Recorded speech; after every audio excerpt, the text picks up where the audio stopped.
Наталья Подольская похвасталась успехами сына Артема. Тёма тоже увлекается музыкой, он серьезно занимается на гитаре, у него уже есть успехи, он даже дебютировал на сцене как гитарист. И мне кажется, задача родителей в том, чтобы помочь, организовать, направить своего ребенка, чтобы раскрыть в нем его таланты. И вот здесь я поняла простую вещь. Мне кажется, если ваш ребенок действительно увлекается музыкой, недостаточно просто отдать его в музыкальную школу. Он должен прочувствовать эту жизнь изнутри. Запись в студии, сцена, работа с профессионалами. Он должен точно понимать, действительно ли это ему интересно.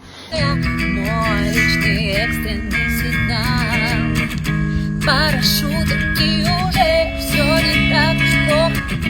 Наши чувства все по полочкам с тобой разложим. Стоп, выдох, вдох, глоток, не паникуй, подруга. Ведь все проблемы века тонут от нашего смеха.